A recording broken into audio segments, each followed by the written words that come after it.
Assalamualaikum warahmatullahi wabarakatuh. Salam sejahtera bagi kita semua. Apa kabar anak-anakku semuanya, mahasiswa reguler 1 D3 RMIK dan Bapak Ibu yang ada di reguler 2, semoga juga sehat selalu dan tetap menjaga kesehatan. Baik, dalam pertemuan kali ini yang kita bahas yaitu tentang penggunaan teknologi elektronik untuk penyimpanan data rekam medis. Nah, dalam penyelenggara rekam medis ya dimulai pada tahun 1989. Ini sudah ada mendesnya ya tentang rekam medis. Yang mana pengaturannya masih mencakup rekam medis yang berbasis kertas atau konvensional. Kalau kita bilang manual, ada yang seperti itu. Coba lihat di sini ada tumpukan beberapa kertasnya. Nah, dengan cepatnya perkembangan teknologi saat ini, apakah masih layak apabila kita menggunakan sistem rekam medisnya masih by paper atau menggunakan kertas? Ya, masih bertahankah? Nah, seperti itu ya. Kita harus bisa mengamati kira-kira seperti apa ke depannya. Jika ada perkembangan teknologi, pasti kita dituntut untuk apa? Dituntut untuk mengikuti perkembangan, jangan sampai tertinggal dengan perkembangan teknologi. Perkembangan teknologi saat ini ya, teknologi informasi, ada Permenkes 269 tahun 2008. Nah, ini telah terdapat aturan rekam medis elektronik atau RME atau kita bilang EMR. Nah, seperti itu. Pada pasal 2 berisi rekam medis harus dibuat secara tertulis, lengkap, jelas, dan secara elektronik. Penyelenggara rekam medis menggunakan teknologi informasi elektronik diatur lebih lanjut dengan peraturan sendiri. Nah, di situ jelas ya, ada aturannya bahwa teknologi elektronik sudah dapat digunakan di dalam ranah rekam medis. Ya, dalam penyimpan rekam medis sudah dapat menggunakan teknologi informasi. Kemudian rekam medis elektronik ya merupakan catatan rekam medis pasien seumur hidup pasien dalam format elektronik. Kalau kita biasanya dalam formatnya kertas, kalau ini dalam format elektronik. Tentang informasi kesehatan seseorang yang dituliskan oleh satu atau lebih petugas kesehatan secara terpadu dalam tiap kali pertemuan antara petugas kesehatan dengan pasien atau setiap konsul, kemudian setiap datang ke rumah sakit, setiap kontrolnya. Rekam medis elektronik bisa diakses dengan komputer dari satu jaringan dengan tujuan utama menyediakan atau meningkatkan perawatan serta pelayanan kesehatan yang efisien dan terpadu. Jadi yang perlu digarisbawahi di sini adalah efisien. Efisien itu yang paling digarisbawahi dalam teknologi elektronik. Karena kalau tidak menggunakan teknologi elektronik jelas sangat tidak efisien. Kalau dengan adanya elektronik, maka semua pekerjaan akan dapat dilakukan secara tepat dan cepat. Ini menurut Potter dan Perry ya. Kemudian karakteristiknya rekam medis elektronik atau EMR itu seperti apa? Nah, akses dapat dilihat dari berbagai tempat.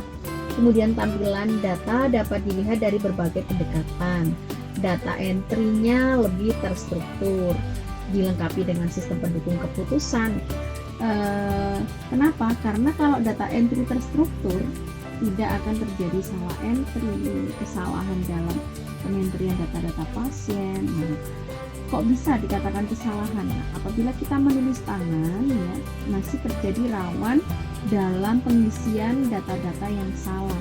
Kalau dengan mengetik, memang masih ada kesalahan. Tapi kalau ada SIM-RS, ada SIM-PUS, itu sudah ada fasilitas bagaimana caranya menanggulangi kesalahan-kesalahan tadi.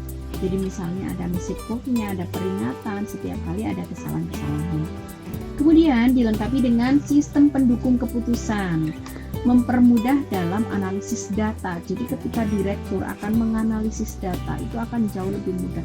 Enggak hanya direktur, jadi misalnya kepala kasubag, kepala kabaknya, kabak keuangannya, kemudian kabak dari mediknya ya, itu semuanya akan dipermudah apabila adanya RMI. Kemudian analisis data tadi mempermudah dalam pengambilan keputusan. Kemudian mendukung pertukaran data secara elektronik dan pemanfaatan data secara bersama-sama atau data sharing. kalau kita sudah bisa buka di PAT atau di pendaftaran pasien, kemudian disimpan ya data-data pasiennya, sudah bisa terhubung, terlink dari semua poliklinik. Poliklinik sudah otomatis bisa membuka semuanya tentang pasien yang tadi itu. Jadi penyajian data lebih cepat. Kemudian dapat bersifat multimedia. Multimedia mulai ada video, kemudian ada image dan lain sebagainya. Kalau masih menggunakan kertas itu kan murni teks tulisan tangan ya. Kalau ini sudah bersifat multimedia. Nah, manfaat dari RME ini ya memudahkan pekerjaan dokter dan kebutuhan pasien dalam mendapatkan layanan. Hal ini meliputi kemudahan yang ditawarkan dalam sistem sejarah rekam medis pasien, identifikasi dan penanggulangan penyakit, manajemen jadwal kunjungan dokter, serta observasi indikator kesehatan pasien. Jadi semuanya ini akan dipermudah, tidak ada yang sulit lagi. Mulai dari identifikasi, berarti apa, pendaftaran pasiennya, penanggulangan penyakit. Nah, apabila terjadi dalam manajemen ingin mengetahui 10 besar penyakit terbanyak itu, kemudian di ranking dan akan mendapatkan simpulan bahwa di daerah tersebut perlu adanya penanggulangan penyakit. Kemudian dapat di manajemen jadwal kunjungan pasiennya. Nah, kemudian serta observasi indikatornya itu akan lebih jelas ya. Jadi semuanya tinggal klik-klik sudah akan nampil pada rekam medis elektronik ini. Kemudian manfaat selanjutnya, penelusuran dan pengiriman data informasinya mudah. Bisa dikaitkan dengan informasi di luar rumah sakit. Penyimpanan lebih ringkas, data dapat ditampilkan dengan cepat sesuai kebutuhan. Pelaporannya juga lebih mudah, secara otomatis. Kemudian kualitas data dan standar dapat dikendalikan. Dapat diintegrasikan dengan perangkat lunak pendukung keputusan apabila misalnya EMR-nya atau rekam medis elektronik atau SIM-RF atau SIM-PUS-nya tidak memiliki sistem pendukung keputusan, nanti bisa diintegrasikan dengan software yang lainnya. Lebih cepat dan efisien dalam memberikan pelayanan kepada pasien. Nah, ini juga kuncinya. Apabila rumah sakit menanganinya pasien itu dengan cepat, tepat, nah maka pasien juga akan merasa diperhatikan, merasa pelayanannya maksimal, maka akan mendatangkan banyak pasien ke rumah sakit tersebut. Apabila pasiennya dilayani dengan sangat lama, pasti pasien juga akan jenuh dan akan beralih ke rumah sakit lainnya yang bisa dikatakan pelayanannya yang lebih efisien. Kemudian keamanan data pasien yang berada di rumah sakit terjamin, karena EMR ini pasti terjamin ya, pasti ada key atau ada password, kemudian ada hak akses, jadi tidak semua orang dapat mengakses dari data pasien. Keamanan data pasien yang berada di rumah sakit ini pasti terjamin ya, karena sudah ada hak akses yang dibatasi. Jadi siapa saja yang bisa mengakses di EMR ini itu sudah ada aturannya, jadi tidak sembarang orang, tidak sembarang pegawai bisa mengakses keseluruhan dari EMR ini. Kemudian juga ada passwordnya, keamanan itu pasti akan terjaga, kecuali kalau kita sudah berhubungan dengan dunia hacker ya, itu beda lagi. Kemudian tidak membutuhkan kertas sehingga dapat menghemat penggunaan kertas. Jadi penggunaan kertas itu pasti akan sangat hemat karena tidak ada perencanaan untuk pembelian kertas karena sudah berbasis digital semuanya. Dapat melakukan kopi cadangan informasi yang dapat diambil apabila terjadi kehilangan data yang asli. Jadi ketika ada EMR itu pasti akan ada backup data. Jadi ketika terjadi kehilangan itu otomatis backup data yang di server lainnya itu juga bisa digunakan sebagai cadangan. Kalau kita menggunakan kertas ya, apabila terjadi misalnya bencana, kebanjiran, kita tidak punya cadangan yang lainnya. Tapi kalau teknologi itu masih bisa di backup atau diberikan backup data dari mulai server atau cloud dan lain-lain. Itu banyak sekali ya media untuk backup datanya. Kemudian dapat memproses data yang banyak dalam waktu yang singkat, dapat mengurangi medical error. Teknologi elektronik untuk menyimpan data rekam medis. Nah, sekarang masuk ke teknologi elektroniknya. Penyimpanan data rekam medis disimpan ke dalam database. Nah, ini yang dikatakan teknologi elektronik. Jadi seluruh data disimpan ke dalam database. Ya, bukan aplikasi ya. Yang tadi kan kita sebutnya aplikasi Simpus, SimRS dan lain-lain, itu kan aplikasinya. Kemudian aplikasi tersebut itu memiliki database. Nah, database adalah sistem penyimpanan data di mana data yang sudah banyak diinputkan disimpan dalam suatu sistem penyimpanan.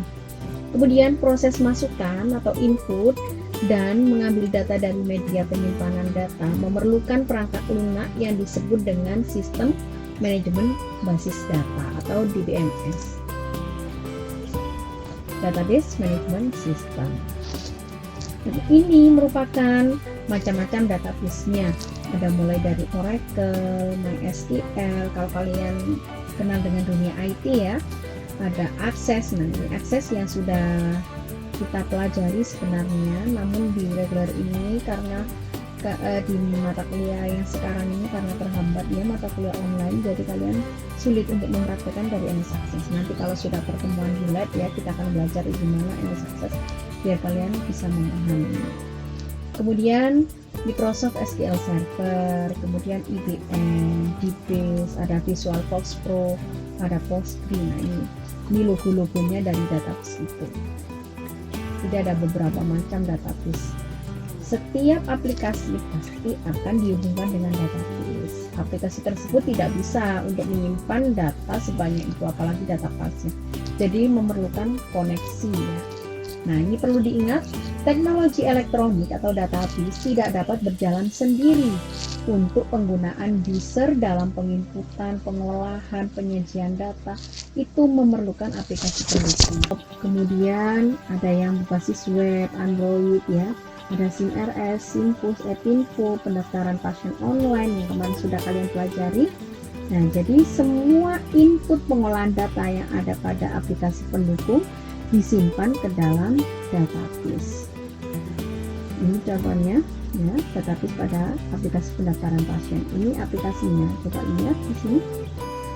Nah, kemudian ini data-data pasien ini itu disimpannya ke dalam database ya. Jadi ini merupakan aplikasi atau perangkat lunak. Kemudian ini semuanya, nah ini merupakan data-data yang tersimpan di database.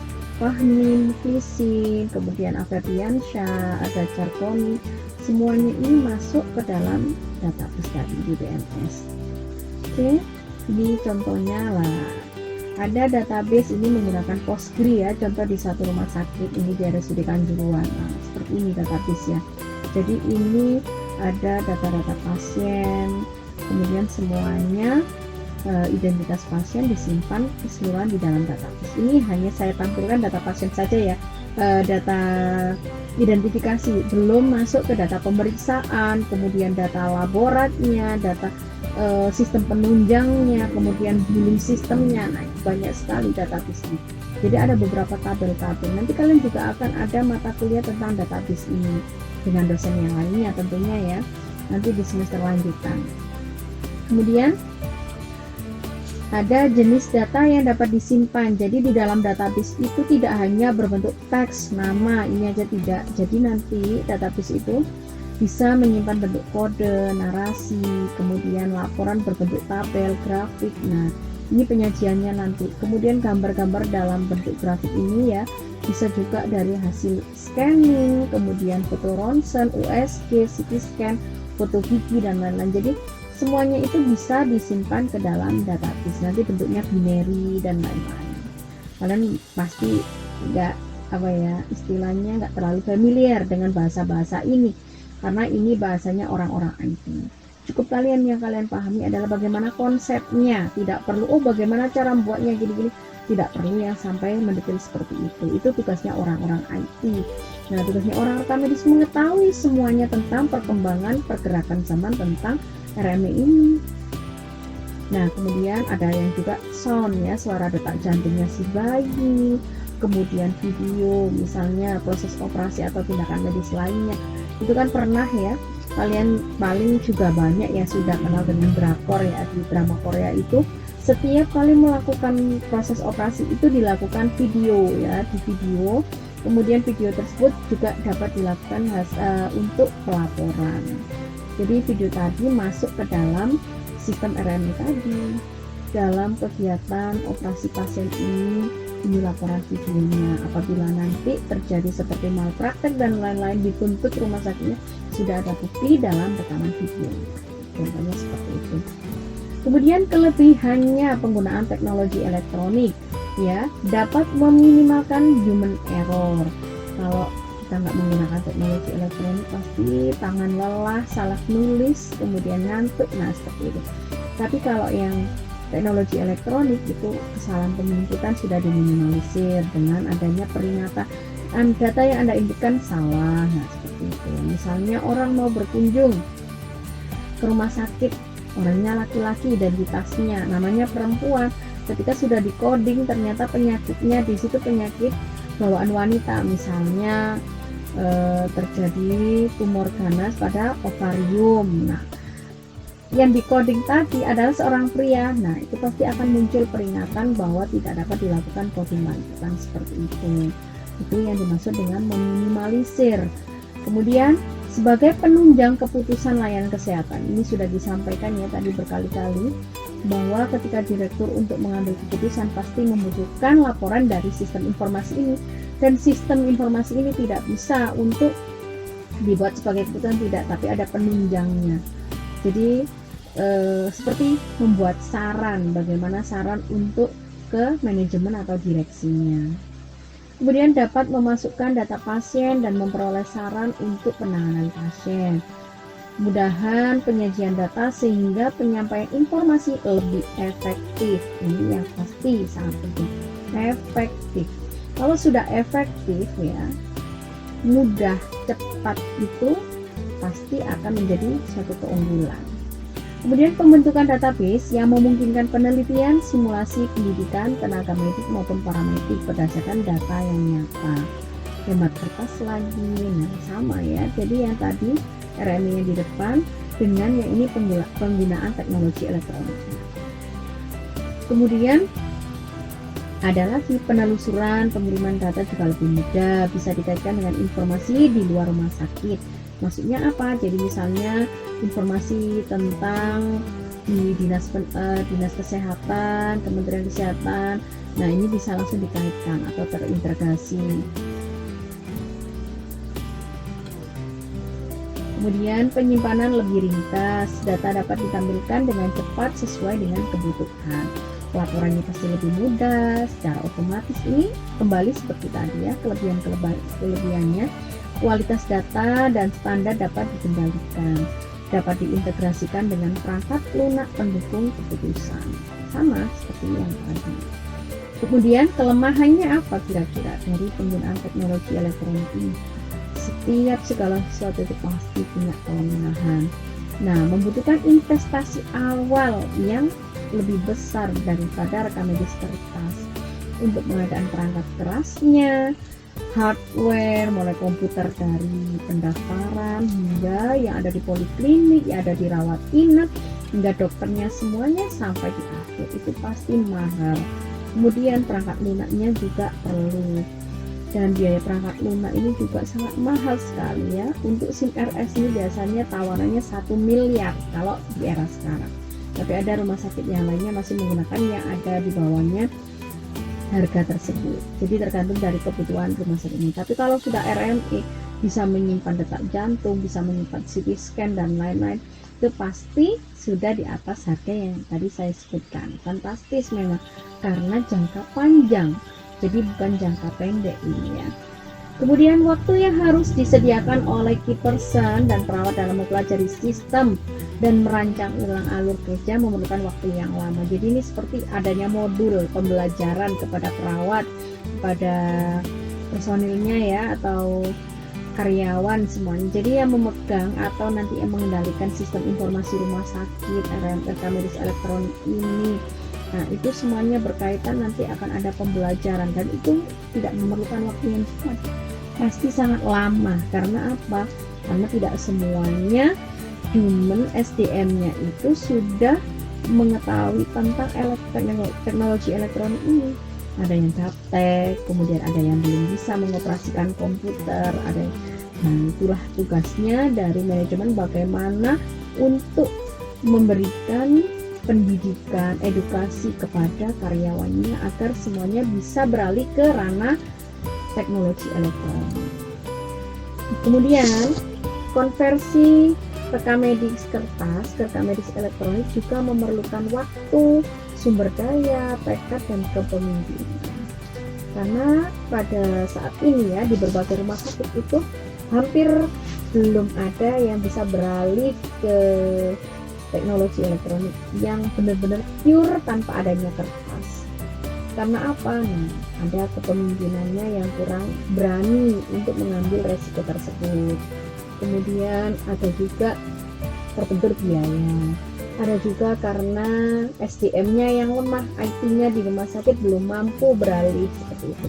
Ada IT-nya yang sudah mampu tapi para medisnya belum mampu untuk menggunakan atau belum ada kemauan untuk melakukan perubahan. Jadi memang untuk beralih ke hal yang baik itu memerlukan waktu, tenaga, SDM itu yang bervariasi. Jadi sangat berbeda-beda dari setiap rumah sakit dan puskesmas yang akan melakukan pergerakan tentang teknologi ini.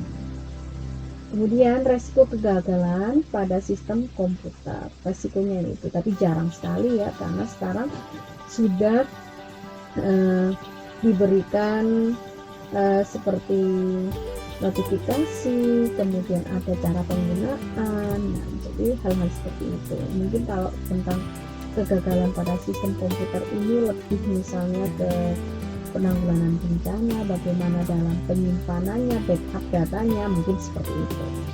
Kemudian problem dalam memasukkan data oleh petugas kesehatan, nah, ini pasti juga. Tapi kalau sudah diadakan tadi edukasi atau modul-modulnya itu sudah dibentuk seperti manual booknya, kemudian para perawat atau dokternya sudah diberikan pemahaman bagaimana pada cara penggunaannya, petunjuk teknisnya seperti apa, itu sudah akan terminimalisir. Jadi akan lebih mudah. Ini contohnya rekam medis elektronik. Kalian kemarin sudah belajar ya RME ya, yang punya orang luar negeri itu. Nah kalau ini coba lihat, ini ada yang sampai menyimpan foto intraoral dari gigi untuk aplikasi teledentist. Mungkin bapak ibu yang dari level 2 ada yang bekerja di poli gigi, nah seperti ini gambarannya. Kemudian bagaimana pertimbangan keamanan rekam medis elektronik? Nah pertimbangannya pasti sudah ada pemloginnya ya, jadi tidak semua orang dapat mengakses dengan mudah dari sistem rekam medis elektronik ini, mesin RS ini. Jadi siapa saja yang dapat mengakses ke sistem rekam medis elektronik, yaitu ada hak aksesnya. Jadi akses direktur itu beda dengan aksesnya administrator. Aksesnya dari wakil direktur juga berbeda dengan aksesnya direktur. Kemudian aksesnya dari orang-orang di pendaftaran TPP itu beda dengan aksesnya orang yang berada di bagian kode. Jadi semuanya itu sesuai dengan tupoksi masing-masing dari setiap karyawan. Tidak akan karyawan itu akan memiliki banyak login kecuali temannya membocorkan seperti itu. Jadi sudah ada porsinya masing-masing. Dokter juga khusus pada tentang medisnya. Jadi dokter tidak bisa seperti mengakses tentang keuangan data, tidak bisa seperti itu. Dokter tidak bisa mengakses tentang kepegawaiannya, tidak bisa. Jadi kepegawaian juga ranahnya oleh sebab kepegawaian. Bagian keuangan juga khusus yang tentang keuangan. Kemudian keuangan dihubungkan dengan rekam medisnya, mungkin masalah kunjungan, jumlah kunjungan untuk mencocokkan jumlah uang segini dengan kunjungan segini, nah seperti itu. Jadi semuanya sudah ada batasannya sendiri-sendiri. Kemudian siapa yang diizinkan untuk melakukan instalasi program, ini juga akan ada pasti bagian IT-nya, atau kalau di rumah sakit ada instalasi SIP, kemudian bagian IT rekam medis, ada yang seperti itu. Jadi beda-beda tiap rumah sakitnya. Kemudian siapa yang boleh memperbaiki sistem jika terjadi kerusakan, itu orang IT lagi. Kemudian ketentuan tata cara perubahan data rekam medis jika terjadi kesalahan memasukkan data. Jadi yang bisa mengakses perubahan database dan lain ya hanya administrator IT tadi yang bagian bawah dari database. Jadi tidak sembarang orang bisa mengakses database dengan mudah. Oh, merubah ini namanya salah, ini rekam medisnya salah, tidak akan semuanya bisa. Jadi memang khusus orang-orang yang berada di administrator IT. Kemudian password bagi operator ya, atau password yang berada bagi autentifikasi yang berbeda. Kemudian tidak menggunakan komputer bersama dengan orang lain. Ya, jadi kalau sudah menggunakan sistem, kalian sudah berada di tempat pendaftaran pasien, login dengan misalnya namanya Alia. Nah, kemudian Alia pulang kerja lupa tidak di log out. Nah, itu yang berbahaya. Jadi setiap melakukan pasti ada SOP-nya ya, ada SPO. Kalau di situ pasti ada bagaimana tata cara mulai login-nya. Kemudian setiap pulang kerja juga harus log out. Dan sampai akunnya digunakan oleh pegawai lain ya, nanti mempunyai kepentingan yang di luar dugaan, misalnya nanti bisa membuat permasalahan baru, itu yang tidak diharapkan.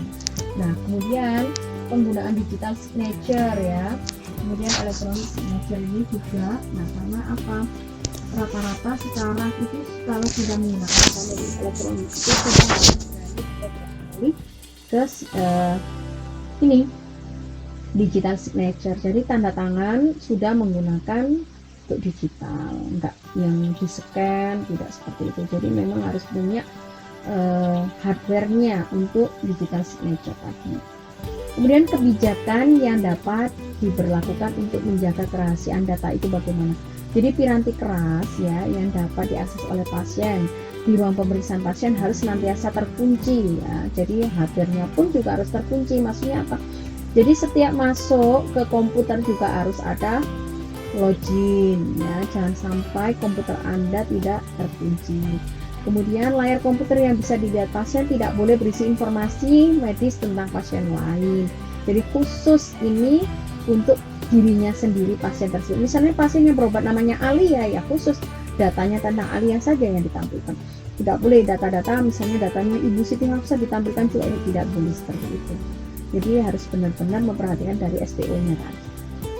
Atau kalian bilang SOP ya. Kemudian pengiriman data pasien melalui email harus mendapat persetujuan manajemen rumah sakit. Oh, ini sudah rekam medis elektronik. Kemudian ada saudara kita berkunjung ke rumah sakit. Mas, minta tolong dong saya di-downloadkan tadi rincian bayar dari pasien atas nama ini itu keluarga saya, misalnya seperti itu. Tidak boleh kalian misalnya memang memiliki rinciannya, bisa mengakses tersebut. Nah, itu tidak diperbolehkan kalian mengirimkan data tersebut karena sudah disumpah ya. Jadi orang-orang yang memegang data tentang rekam medis itu pasti sudah disumpah dan tidak boleh membocorkan kerahasiaan apapun. Apabila ada permintaan seperti itu, misalnya rincian pemeriksaan dan lain-lain, nah berarti harus meminta izin ke pihak manajemen. Jadi manajemen tadi bertanda tangan, kemudian menyetujui approval ya. Kalau sudah approval berarti kan sudah disetujui, itu baru bisa diberikan oleh pasien. Dan itu harus prosedural, nggak bisa tiba-tiba pegawainya yang ada di poliklinik, misalnya poliklinik jiwa, mengirimkan langsung ke keluarga pasien, tidak boleh seperti itu. Jadi semuanya ada tata caranya. Kemudian pengiriman data kesehatan pasien melalui internet atau dilakukan dalam bentuk informasi yang bersandi. Jadi semuanya yang kalau tentunya RMI ini ketika kita mengirimkan ke seseorang ya, dikirimkan melalui email atau ke pihak dinas kesehatan, Kementerian Kesehatan, itu harus terpassword agar orang sana hanya orang yang tadi yang dikirim itu yang bisa menerima dari file tadi, hanya yang bisa mengekstrak attachment-nya dari email tadi.